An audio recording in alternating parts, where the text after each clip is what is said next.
Hello there, ladies and gentlemen. This is Some Kind of Wizard, and with me is the lovely Goramoth. How's it going, everyone?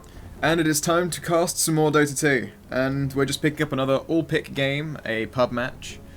There is a bug with showing champions that have been selected for the Dire and the Radiant in this all-pick mode, so we'll cover them when they get revealed, because they keep on changing until everyone enters. We currently have 4 randoms so far.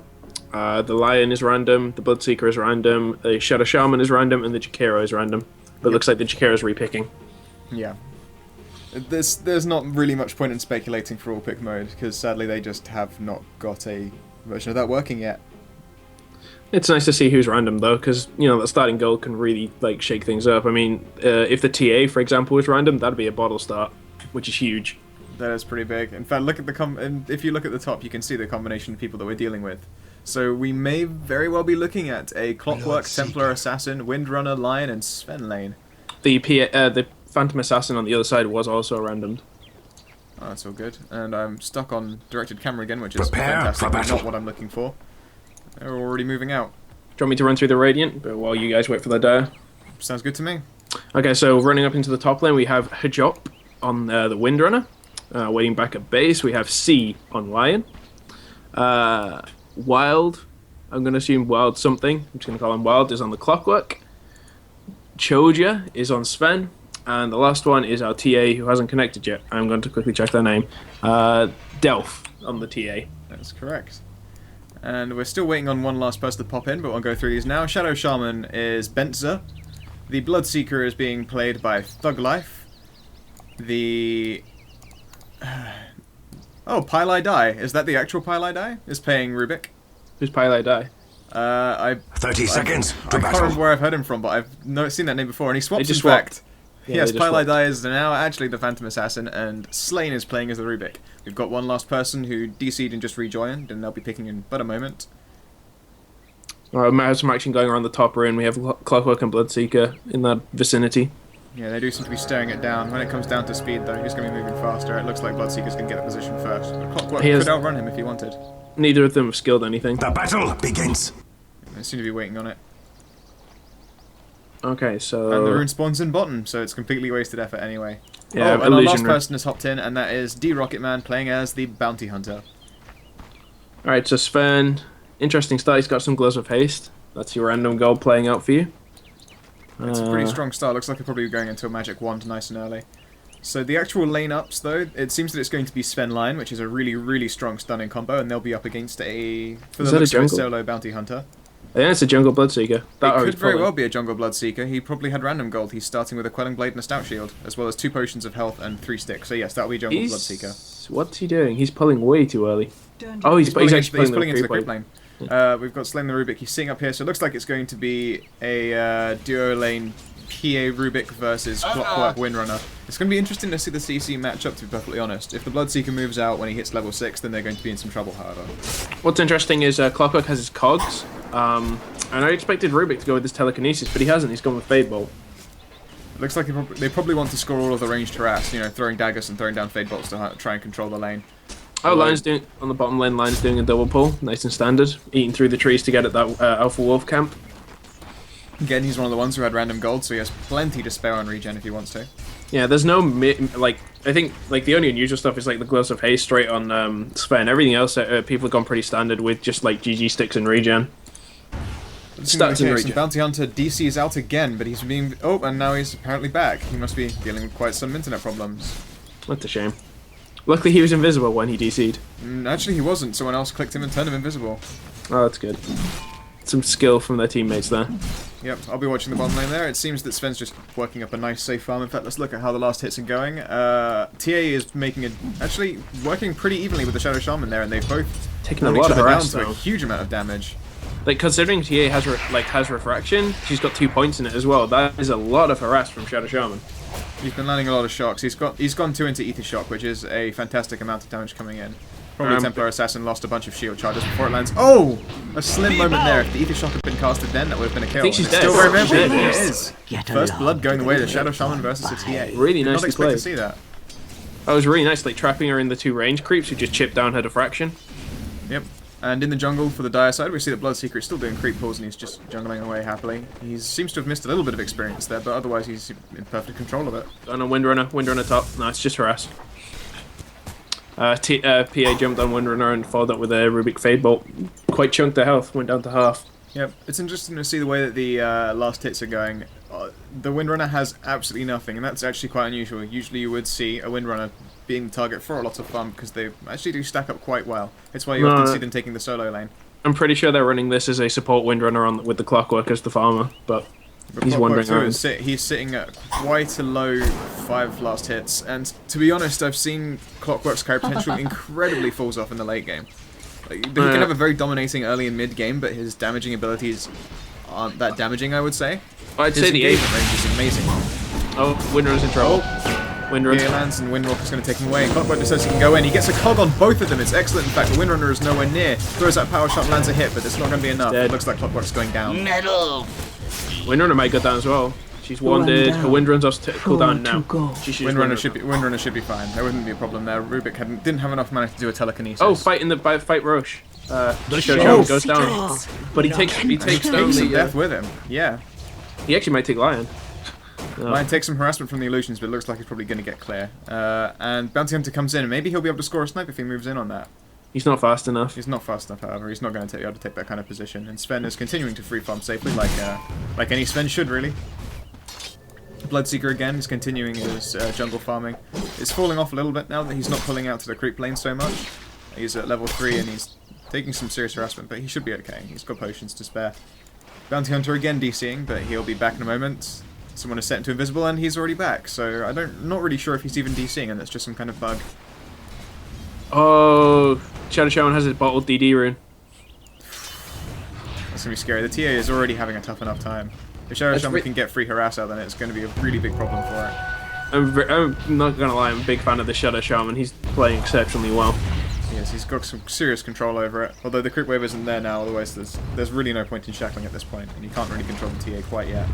He will be the first to level 6, however, and that should be telling. Although he's going to be first to level 6 by about a kill. If he can make something happen, then he'll be incredibly ahead. The denies land. I think he's going in. Oh, they're both 6, and no, he can't make a move on it. TA's moving up for safety. Down the bottom, Bounty Hunter is still wandering around. He's not having the great time trying to get last hits. He's still at 7. He's still got the levels though. He's still 5. It's not bad actually. He has sat in the experience range, but the Sven is looking to be great. He's got 26 last hits. Oh, mid. Shadow Shaman gets the ward trap, he gets the shackle, and he gets the damage. Is TM Player Assassin going down? She does! Ether Shot finishes it off. And Shadow Shaman just barely gets away. Bottle Charge was going to bring him up very quickly. The Radiant should really do something about that. Top lane. Rubik's gonna pull. She's gonna pull him up. Oh, very close, but Windrunner doesn't quite fit up there. The telekinesis was just Radiant's middle tower is under attack. Shadow Shaman's moving in there to see if he can provide some aggression as well, unless he's going for a rune, but that's far enough away. That's 20 not the seconds. case. Let's see if he can drop his Iron Branch. Oh, he's got gauntlets. Is he going for a Midas? He could very well be going for an early Midas. I mean... Oh, Shadow Shaman's going in top. Oh, Shadow Shaman is moving in top. He runs past the clockwork and throws down a hex to the barriers. That's a huge oversight. He shouldn't have been going in that direction anyway. That was vastly out of position. Yeah, Rubik did not have enough mana to provide any kind of disable for that. He's only just now got enough for a telekinesis. There is about 200 XP off 6. It should be good for him when he can throw down some tracks, but at this point, Shen is still a dangerous force, and Lion's going to be able to harass him really hard. In fact, he gets hexed, he gets stunned. Is there going to be a follow-up stun? There is from Sven. It's going to go down now. There's no way that he can get cleared. He tries to go invisible, but it's just a moment too late. Buy back your own hide now. So if we look at the farm, Sven's still leading the way at 34-6. Oh, action on top lane. This PA might be in trouble. All the mini stuns coming out. Shackle started it off. Can Clockwork Cog? Dire's middle tower sees the is cog. all alone in the world. Cog, man. Being attacked. No, he waits for it because it would have been the PA leap. It's a shame, but... Oh, and the power shot misses as well. It's a heartbreaker. The Dire's but is it going to go in? doing PA its is best, but it doesn't look in good. danger for a moment. It's not going to get finished off, however. No, Templar Assassin makes a move in, and the trap is there to slow when it's necessary. The meld is whiffed, so it's going to be a failed meld strike. It's slowed by the Phantom Assassin, but it's not going to be enough. Rubik goes down, and Delph is going to be quite happy with that. Another PA could have jumped out, but if he cogged sort of in the middle of the jungle, Rubik would have had to come forward, so PA had something to jump to. That is true. Oh, that was it. I believe that Bounty Hunter... Oh, that's a fantastic shackle! The Bounty Hunter teleported in just for that safety leap. And he gets the kill. That's a fantastic job by him. Phantom Assassin is going to limp all the way home. I just want to mention for a moment now that the action slow down. This Clockwork battery build, that's got to it's hurt. one that I've seen get more and more popular. I was watching a couple of games The actually Radiant earlier on should really today, do something about that amongst the middle actual, tower. high elo pro games. And there was a Clockwork who was actually completely destroying a Darkseer. I believe he was playing for Evo against Team Fnatic. And Radiant's this middle Darkseer tower could is not under get ahead attack. of this Clockwork until about the mid-game. Again, that's when he started to fall off, and it seemed that Evo had thrown away most of that game. But the Clockwork really stood out. It went something along the lines of 10 for 2. Is it maxing battery assault? Yeah, maxing barrier assault was the first and holding him very close. See, it's because you can do that kind of harass like that. That's how I've always played Clockwork. I wasn't aware that that wasn't normal. It was quite often that you would see Flare builds going for it, because the harass that you can deal with Flare is quite high, but he throws down his cold, but it's 2 minutes support there. In fact, we may even lose Windrunner at this fight. Her Windrunner's off cooldown and she's fine. The track is going to follow her, but it's not going to do anything for it. Yeah, actually looks like he still wants this and leaps in. Yeah, she wants to dive. Bounty Hunter throws out the Shuri toss, it's not much damage though. The power shot goes out, it's not quite enough either. The tower is landing on PA. PA needs to get clear before she goes down as middle well. tower is under attack. PA gets clear, It has no Windrunner arms to sadly defend falls. itself. Many thanks. And it looks like C is doing a little bit of smack talk. And it's up. And the flare goes out and it ends a potion very quickly. Pretty nice. But yeah, as I was Dire's saying before, bottom like, tower is I always under max. attack. Oh, hang on, we've got TA coming in behind them. She might be able to pick both of them off. They're both quite low. TA's in position and waiting with Meld. If they go around into the jungle direction, then they could be in some serious danger. By the gods, the Meld is still Dire's down, bottom PA tower is doesn't wandering even around. have arms She's to not defend gonna move itself. into the jungle. What a brave tower. Meld The wears Sven off, the is trap so- goes down, Clockwork is moving into position and TA starts the attack and misses the first attack and misses the Meld hit! Clockwork is stunned by the telekinesis. That could not have gotten much luckier for PA and she survives pretty much simply due to We've those got a first gank two going on Flare bottom. dodges. I think Shadow. Yeah, we got a Bounty Hunter smoke, then a Shadow Shower moving down. They looks like they want to end this Sven's free farm. And it's about time too because the Sven is already sitting at half 100 last hits. He gets tracked, he gets hacked. Either shot from the shackle is done. They did say alive. And looking back up at the top now, Lion is moving in to try and deal with this PA or this Rubik. The Hex is down. Oh, the telekinesis stops before the stun. The Clockwork leaps in, he gets the cog and the barrier assault before it's too late. Power shot's going to finish it, and PA is walking in trouble too. Shackle Oh, nice follows up, a shackle. perfect shackle. But, oh, the safety from Shadow Shaman hexes them, and the leap out Radiant's is allowed by bottom PA tower to is get under clear. attack. That I could feel have sad gotten for a lot them. worse for them.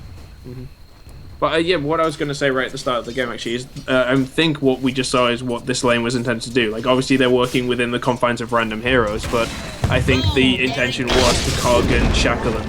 Oh, bottom And that's going to be... Oh, that could very well be a very dead Bloodseeker right now. He moves out, he gets the rupture, and he dies! Oh! If Bloodseeker had survived for just a half second longer, he would have been healed by that last attack and falls. The trap goes down, it looks like Shadow Shaman's in some that's danger, but smart. PA gets the slow and the perfect stun from Rubik, but it's not going to be enough. TA is rushing in, the flare lands the last hit. And now TA goes onto the Rubik and whiffs another Meld Strike again. PA is throwing out the slow dagger, but the trap is also there to follow, but PA gets the leap in safety. What is the range on that leap? It's actually quite impressive. It's really big, dude. It is a range of 1,000, so yeah, PA is going to be quite comfortable with that and gets away yet again with a leap to safety. I love playing PA. PA is my favorite hard carry to play. It's true. She doesn't really have quite as many actual program applications, but when you're playing in the trenches, it's a perfectly valid option. TA is going to go back to farming. Sven again is continuing farming on his end, and he's a little bit more wary now of any kind of Dire's middle stealth tower games. It's is proven under that it can attack. happen again. He's got a Midas. Dire structures He are has finished the fortified. Midas, that is That's true. what the wispy And he's got glow the around the power trade, so tower probably means. moving on to the typical Dire's armlet, middle Mask of tower Madness is all build. alone in the Why world, the bounty hunter's being going in with the attacked. shackle help. Oh, that was a perfect fist, and he's waiting for it. The But ward it trap doesn't misses, matter. but the shackle's going to hold him down. TA throws in the dagger just to make sure it finishes, but TA's moving in with the DD rune. This is too Will the track be enough? She's being way too She's gone suicidal. in way too deep and actually failed to get into the trees. The hex and the shackle, and the Aether Shock finishes it. That was But up on way the top, apparently, Clockwork got a flying leap in with his ulti, and he took down the Rubik. He's going to be very happy with Radiant's that middle pickup. tower is under attack. So- That's not gonna hold. So looking at items, Bloodseeker didn't actually go for the Midas, he's gone for the power treads. Dire's top tower is under out major attack. items. An interesting order to it then, yeah. Clockwork's gone with pretty standard, he's got some braces and a wand. TA has got phase boots, again pretty standard, nothing out of the ordinary there.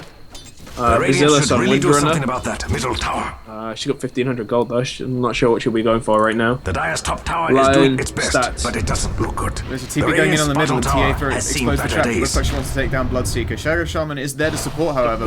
He's got Risk. Lion uses his Hex. Oh, the huge combo! Finger of Absolutely Love. gets melted by the Finger of Love from C's Lion. Fantastic play. It's just a simple Hex, Spike, and ulti combo. Bounty Hunter's picked up drums and phase boots. He's actually got more than I'd expect considering it's because he's picked up 4 kills. 4 tracked kills as well. Bounty Hunter's been really quite effective when he's been roaming to help. From what I can see, the Phantom Assassin's got phase, Poor Man's and Hatchet, and she's picked up a Ring of Health, so I assume she's going for the Battle Fury. It would make a lot of sense, to be honest. Battle Fury is the basic build for her. It doesn't really stand up to Sven's AoE, but he doesn't seem to have gone for a cleave build, which is actually quite interesting. He's gone for the fist build. What I think is kind of interesting is we saw a lot of play from Shadow Shaman in the early game. He's put TP bottom and smoked immediately, but he has nothing. Like, he's got mana boots, that's it. Oh, he gets the Hex, he gets the shock. He wants to drop the trap, he misses it, but the Shackle's going to hold her underneath the attack. He track gold too. It would just take a Shuri toss to take it. Oh, and the Windrun might just be enough to get to safety. Bounty Hunter gets shackled. Clockwork leaps in with the ulti and the cogs, and that's going to be Shadow Shaman dead. And it looks like Windrunner could get away if she's just a little bit faster, but no, too late. Shuri toss is going to take it out. What you missed in lane, oh, nice. Oh, no, still it continues. An amazing hook shot, but the Rupture lands down on the Sven, so that's not going to be a very deep chase from him. TA is landing the damage though, and it looks like Rubik's going to fall with no problem. Bounty Hunter is wandering around as well, but there's nothing to reveal him with, so he's feeling perfectly safe right now. He probably wants to snipe a jungling Sven if he goes in to try and take some extra farm. Mask of Madness on Sven. Yep, in that which case we'll probably be following with either an Armlet or a BKB next, or even Chrysalis. That tends to be the typical Sven builds of these days. TA throws down the trap, looks like she wants to do some damage, and Bloodseeker is having none of it. He tries to TP out, and he gets it, just barely. Yeah, so what happened in the lane there was kind of interesting. It was a combination of an Earth Spike from Lion, followed by the stun from Sven, and the stun from Sven, and then finally a Finger of Love just nuked the PA in a second. And she actually bought back for that as well, so that is a huge dent to her gold. Yep, on the top lane, PA has just gone in absolutely deep to try and deal with this. Oh, and it looks like Windrunner was trying desperately to escape with a shackle shot through the tree, a power shot through the trees. She lives for a lot longer than expected, and Sven is here to cover it up. He throws down the fist, he throws down the stun, but is PA going to get away? No, he's not. There's a flare. That was. This PA is playing balls deep. She doesn't have buyback either because, like I said, she just used it about 30 seconds to a minute ago. Yep. Basically what she did was, I can draw it onto the map, but again I can't draw it onto the screen, so there's not much point, but she, Windrunner was being chased and she broke through the trees. She threw down a power shot to clear the way, but it was actually just shy of giving her an exit. And she would have gotten away because the PA turned around to give up, but the Windrunner moved back into view again and was finished off very quickly. And TA moves down and it's to the other side. It looks like it's another, oh actually the 7 wards were just used now to push that tower and it's going to go down the middle. Yeah. It's really just a typical Ether Shock Shackle combo and Pantana holds it. The Lion gets an excellent deny on that tower. And they really did need that to ensure they could try and stay ahead. I'm wondering what this Shadow Shaman is doing its best, but it doesn't look good. He's got 1700 gold. And like I said, he's basically got nothing. Radiant's middle tower is under attack. He's got mana boots, that's it. I'm guessing Blink. I'm guessing he's rushing Blink. It probably is going to be Blink, because at the moment it seems that Shadow Shaman has been doing a great job with these shackle attacks, and Phantom Assassin has just taken down the Windrunner again. It's going to really not be great. That Windrunner has had an awful time on lanes. Radiant's bottom tower is under attack. I feel sad for them. In levels, Windrunner is actually near the bottom. She's only level 8, so she's really been having a really hard time dealing with all of these carries, and PA is getting all the farm that she needs. Radiant's middle tower is under attack. Builds again. It's like says Sven's picked up his Mask of Madness. Any other major items go out? Clockwork's got a drum. That would be very helpful for his team. The Radiant's bottom tower has seen nothing better else days. on the Radiant side. Radiant's bottom tower was always the weakest tower. That'd be enough money for Shadow Shaman to get a Blink Dagger if he wants it. I'm not sure. Okay, so looks like Kojir on the Sven is going for. I'm going to assume it's a BKB. He's just picked up the Mithril Hammer. Yep. That is indeed the Blink Dagger on the Shadow Shaman. Fantastic. And Kojir has actually pressed that top tower down to the tier 2 now, and he's going to have to back out in case someone rotates around. Well, let's be honest, they've actually pretty much completely ignored him. The Dire are not in a position to deal with that. They want to make something happen on the middle. Bounty Hunter stalking mid. Dire's middle tower is under attack. He sat there watching the Lion. He probably wants to take him, but he's got to be afraid because Lion has that full combo up. But the Hex from Shadow Shaman is going to give him everything he needs, and that'll be a very quick death. Oh, but that excellent shackle shot! And the leap! Lion gets out his ulti, he's perfectly fine. He manages to cast all of his abilities. And the kill, but C moves with the Rupture on him, and he's going to go down. That was absolutely incredible the way they turned it. That shackle shot was so key there. It was absolutely perfect, and the hook shot as well from Clockwork was just the right amount of interrupt, and that's a great cog. It's going to take it. Bloodseeker tries to TP out, but this time he's not so successful. metal. That Rubik must be feeling the hurt right now. He's still level 6. He's got all he's got's an urn, and they're just not getting kills. He's sitting at 0 for 5. He has had an awful time. This is why I don't know. I kind of get why people like running the support Rubik, but I don't know. It just the mid Rubik is just so much more powerful. It does have a lot more sort of late game and game applications, except for the fact that Rubik's combination didn't work out that top lane like it was expected to. If he'd gotten a lot more telekinesis and a lot more assists, he would be sitting at a way higher top right now. He'd just been kicked off every single time. Yeah, I feel like instead of putting the Shadow Shaman mid, they should have put the Shadow Shaman top with PA, because that would have given them 2 disables on the top lane. And then the Rubik would have had free farm mid. Or at least PA throws down the trap, but they're not going to move in. Middle tower has fallen. Take down the tower, and they do. Temple Assassin backs up. That's not They're good rotating for the bottom. Radiant. Windrunner is finally trying to work up some farm, and she's going to back up now. She's got 1,800 gold, and she might buy something else next. She's going to be another 4-staff. Line's picked up an urn. Actually, Windrunner teleports to the top. It looks like she wants to try and take a tower, to defend a tower. Which was in danger of being taken by that PA, and Lion is up there just to assist. He throws down his full combo, which I believe he's got up. No, he doesn't. The Finger of Love is still down for another minute. Yeah, they actually used Fortify to scare off the PA. But Dai is rotating top. They're rotating 3 people. It looks like they want to try and take this. Clockwork. Just cogged. Maybe he was just kind of bored. He wanted some cogs for company. Top tower is deniable. They should just deny that and leave it. Maybe they haven't realised that it's deniable. It seems a bit odd, to be honest. They've been on the ball for most of their plays. Rubik is finally throwing down some wards, providing everyone with some vision. Unless that was Bounty Hunter. No, it was Rubik. Yeah, Sven has picked up the Ogre Club. This is BKB's building. Yeah, and Windrunner has the... and Sven is actually, speaking of which, goes in, and he wanted to take down the PA, but the Bounty Hunter is there to deflect him. Throws down the ulti, there's the combo, Bloodseeker comes in to help, and he just absolutely for death. That's a level 2 coup de grace. Coup de grace. A coup de gracie. Now, Windrunner's going for the mech. She's got the buckler and the headdress. Oh, she's actually got the full mech now. No, she's finished the complete mech, which is fantastic. Rubik gets picked off in the jungle. Kill. Rubik again, he's sitting at 0 for 6. It's mean to point it out, but I believe that Rubik has just been the weakest link for this combination. Oh, and that long hook missed. If it landed, it would have been perfect, and it would have been a sure kill. Yeah, that was down to Shadow Shaman though. He blinked into the trees to TP. It was very nice. Yep. That Clockwork knew roughly where he was, but he fished just a little bit too high. No, they knew where he was because he was hiding in the demon spot. Has been denied. TA put a trap in there and pinged it. As soon as the trap went off, Shadow Shaman realized he'd been spotted, so he just blinked into the trees. It was a really nice play. That's a smart move there, and they do finally get that deny on the top tower as well. The mysteries renew Bloodseeker me. is now jungling inside the Radiant jungle. He's decided that Dire side is a little bit too boring, and he's just sitting there quite comfortably. Very tanky at the moment. Okay, so it looks like Bounty Hunter's going for probably a BKB. He's going to stay invisible, and it looks like Sven's going to walk into view. Oh, the walk runs away just in time, and so Sven's going to see that. Invis Windrunner at the same time as well. When Runner's in position, she sees what they're trying to accomplish here, and it looks like it's going to turn into a counter gank. TA and Clockwork are moving in at the same time. Bounty Hunter just left. The Shackle Shot lands to slow it, and the TA trap slows him as well, but it's going to Bloodseeker going to be able to stop it. He gets out, but there's a huge latch from Clockwork, and he gets the latch on top of the Bounty Hunter and makes him fall. I think that might have been I'm pretty sure I think I was blind. He was going for Bloodseeker. Yeah, I think Bounty Hunter accidentally walked in the way, and he just grabbed an Invis Bounty Hunter. Very nice. Incredibly unfortunate, really. It's got the Battle Fury completed up on the PA, so her farm is now gonna, skyrocket. It's interesting also to see this Lion's build. He's just gone straight for the urn. He's got the bracer there for safety. He's actually sitting at 1,000 hit points. He's pretty tanky considering the position that he's in, and he's got his full combo up. Once again, he's got the level 2 Finger of Death. I wonder if he'll be looking for an Aghanim Scepter build and just going flat out into that damage, because from his triple combo, he has been able to cut down just about everyone he's gone up against. Yeah, it's the Finger of Love just does so much burst damage. Dire's bottom tower is under attack. Run, little bottom tower. Run. It's a great name for it.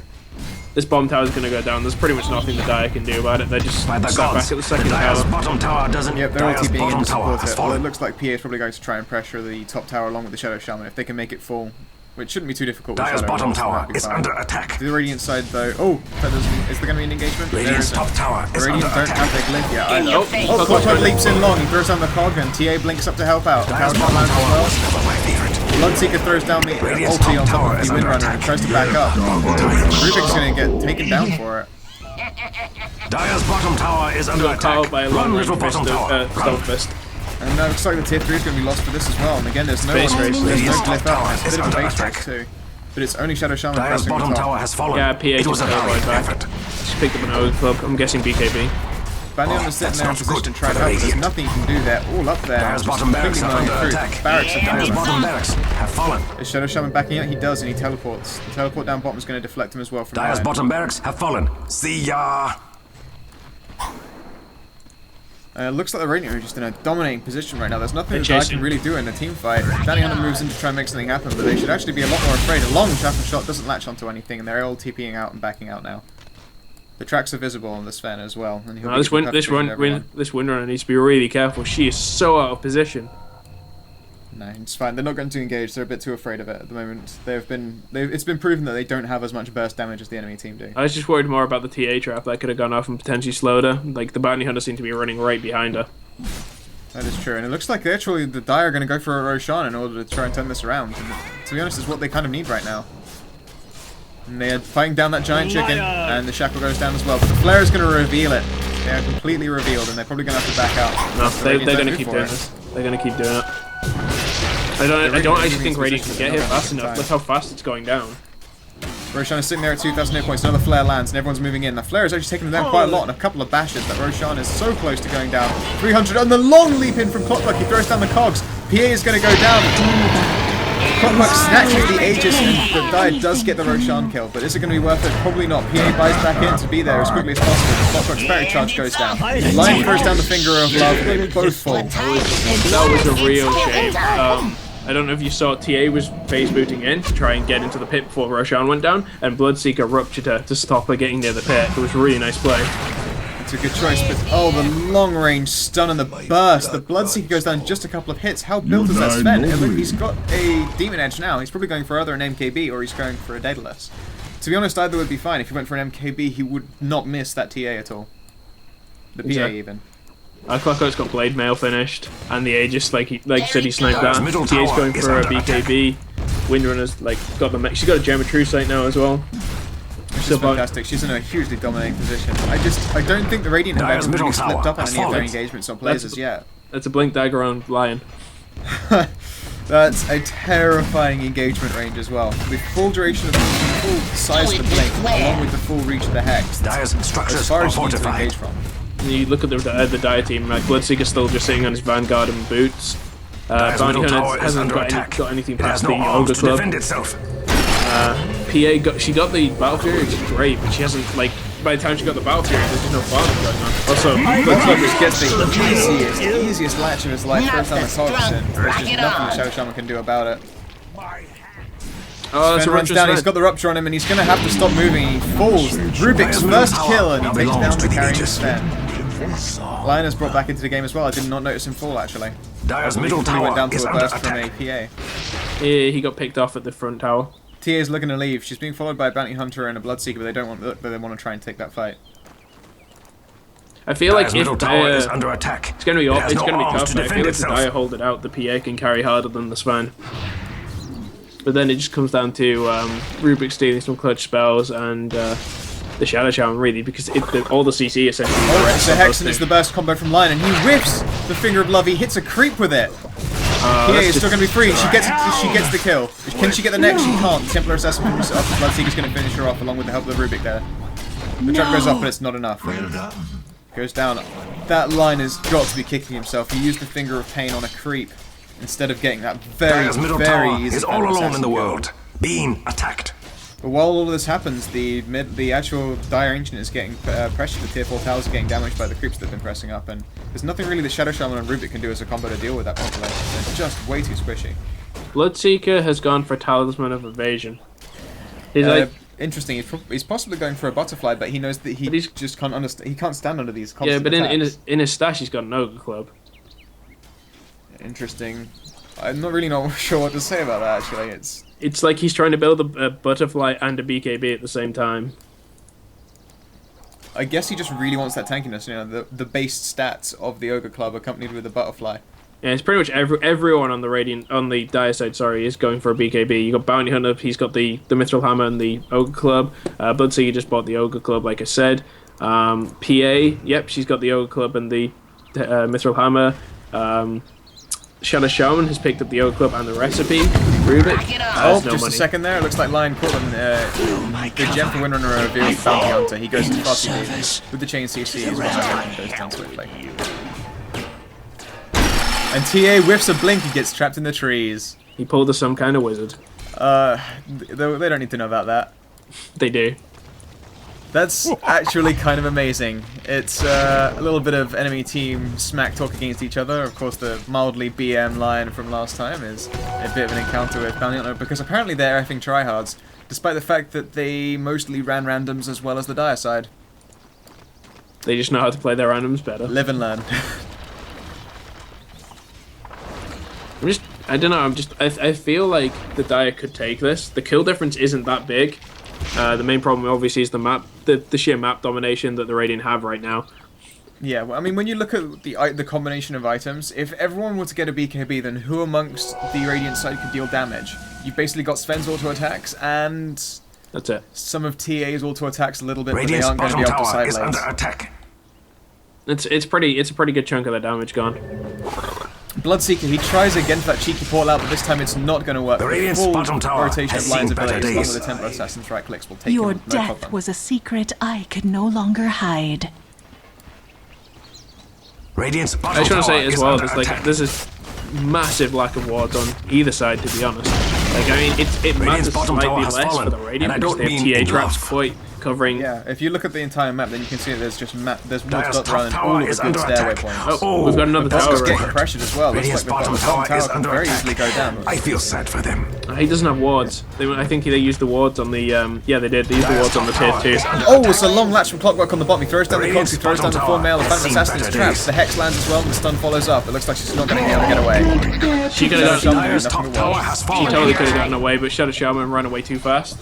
She needed him to blink too. Yep. Oh, Shadow Shaman's going to get picked. brushed away. Oh, is Shadow Shaman going to get picked off? It's true, the Shackle Shot reaches out. It doesn't latch onto anything, but that's not what they need. And Shadow Shaman decides to run back in and throw down an auto attack. Maybe he just wanted to face his death like a man. Clockwork is still rocking the Aegis. How long's the Roshan actually? The Aegis is about to expire. It's about to hit the 6-minute mark on the Roshan respawn, which means the Aegis is going to go bye-bye. 4 minutes for Roshan. Oh, and there it goes. And it's 4 minutes to Roshan, you're correct. C is still wandering around quite comfortably. He's got his Blink Dagger, he's got Boots and Urn and Bracer. He's pretty much already finished his build. I'm wondering Dire's if he'll top tower want to go is for doing anything its otherwise, best, as but it opposed to doesn't keeping look a good. buyback. Rubik bought an item. Rubik bought an item. This is a momentous occasion. He's got a robe of the Magi. Oh, fantastic. He also stole Meld, which is pretty funny to watch. I can't say I've seen Rubik use Meld. Like, he literally just, he gets like the purple sparkly effects and everything. It's kind of fun. Oh, very fancy. Looks like the Radiant want to pressure up the No, middle. Bloodseeker's going for a Sange. He's got the Ogre Club and the Belt of Strength. I have no He idea. goes for a Heaven's Halberd, of course, the evasion. Right. Oh, right. I Didn't think of that. Okay, that makes a And lot that's more a sense. very good choice as well. If you can maim the Sven, then he is useless. If everyone is activating BKBs, then they're also going to be in a position where the magic damage isn't going to affect anyone. But the thing is, that if you can activate BKBs, Bounty Hunter still doesn't have one. PA doesn't have one. Shadow Shaman doesn't have one. Rubik doesn't have one. They've all got the most of the components, but they're all missing one.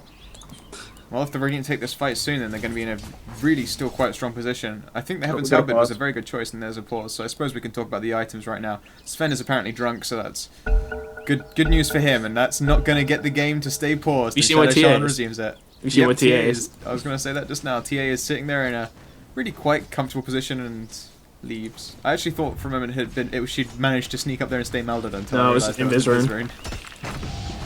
PA's doing what good carries to do and like using the distraction time to farm the top lane.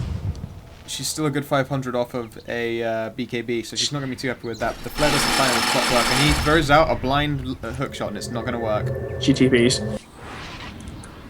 I don't like. I feel like Valve needs to do something with Clockwork's hookshot animation. When you miss it, it's really weird. It feels like you didn't miss it. You just failed to cast it. Oh, engagement in mid.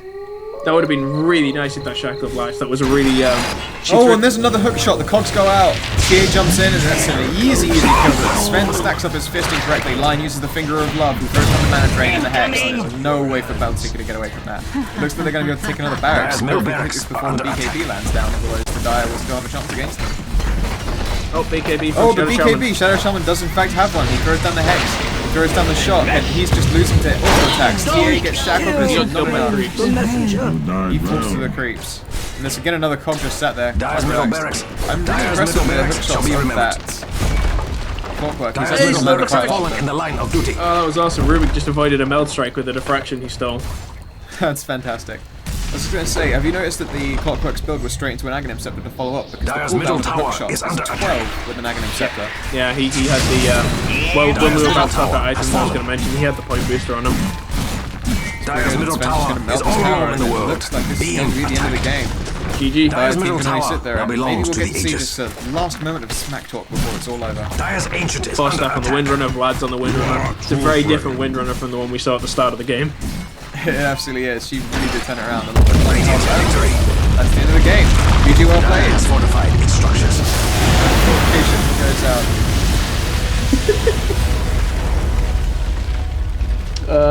out. That qualification. That was a fun game to watch. The Dire side had actually really quite a strong position on in the early game, and I'm kind of surprised that it turned as heavily as it One did. more for my quiver. Well, the main problem was, as far as I For was me? thinking, it's the Shadow Shaman had some really nice plays at the start, but then his plays slowly started turning against him. He went like 4-1 or something like that, or 4-0, and then suddenly the next time I looked at him, he was 5-5. Yeah, I'm just looking over at their last moments here. It's the items that you see there are very impressive, and that Windrunner, who had been having such a really tough time in the and pretty much the entire duration of the early and mid game, came out of it with 9 kills, the most alongside Clockwork. And that Clockwork's plays, I honestly think he brought it together for most of the team. He had the best latches, he had huge tank ability, and he brought on a lot of offensive. Yeah, he had a Ghost Scepter as well at the end. Yeah, probably just because he wanted to hookshot dive the main base, but you know, that's just how it goes. But yeah, that was a very good game to watch, and glad I saw it. Thanks for coming along for the cast. No problem.